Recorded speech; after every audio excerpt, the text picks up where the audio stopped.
Hello বন্ধুরা, বাঙালিয়ানা রান্নাঘরে সকলের আমন্ত্রণ। আজ আমি রান্না করে দেখাবো ফুলকপি আলু দিয়ে পোনা মাছের ঝোল। এখানে 3 টুকরো পোনা মাছ আছে, পোনা মাছের ঝোল। প্রথমে আমি কড়াইতে তেল দিয়ে নিলাম, তারপর মাছটাকে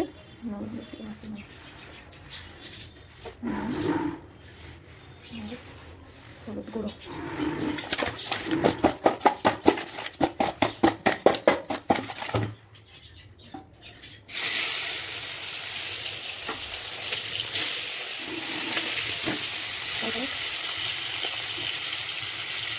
কড়াইতে মাছগুলো দিয়ে দিলাম ভাজার জন্য। একে আমি মশলাগুলো দেখে দিলাম।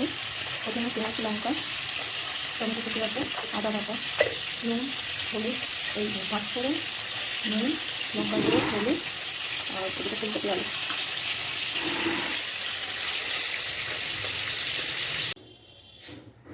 দেখুন বন্ধুরা, মাছ ভাজা আমার কমপ্লিট। এবার কড়াইতে তেল দিয়ে একে একে পাঁচফোড়ন,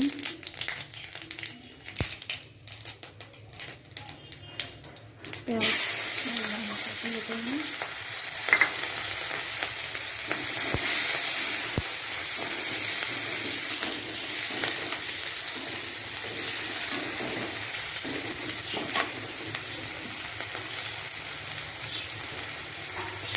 লঙ্কাটা লাল লাল হয়ে গিয়েছে।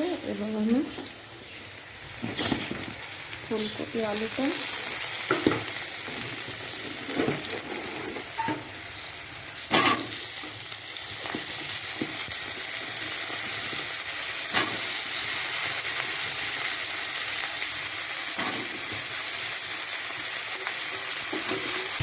ফুলকপিটা লাল লাল করে ভাজা হয়ে গিয়েছে। এবার একে একে আমি মশলাগুলো দিয়ে দেবো। প্রথমে দিয়ে দেবো নুন, তারপরে দিয়ে দেবো হলুদ গুঁড়ো, তারপরে দিয়ে দেবো লঙ্কা গুঁড়ো, তারপরে টমেটো কুচি, দিয়ে দেবো আদা বাটা।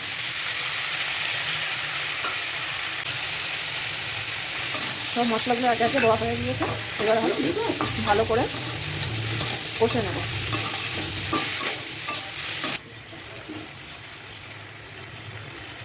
দেখুন বন্ধুরা,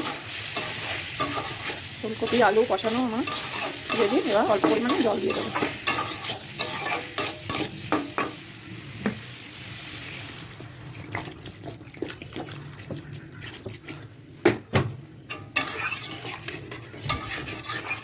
দেখুন বন্ধুরা, মাছের ঝোলটা দেখুন টকবক করে ফুটছে। এবার আমি মাছগুলো ঝোলের মধ্যে দিয়ে দেবো।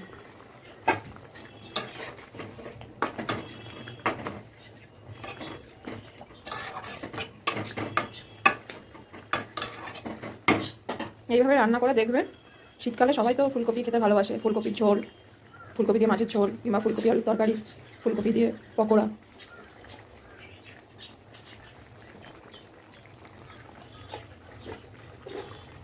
সবশেষে ভাজা জিরার গুঁড়ো আর কুচানো ধনেপাতা কুচি।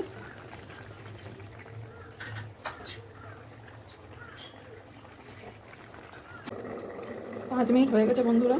এবার আমি আপনাদের তুলে দেখাবো।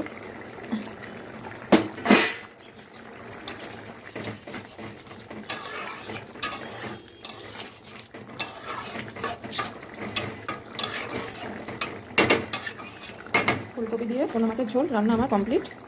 আপনারা এইভাবে রান্না করে দেখবেন,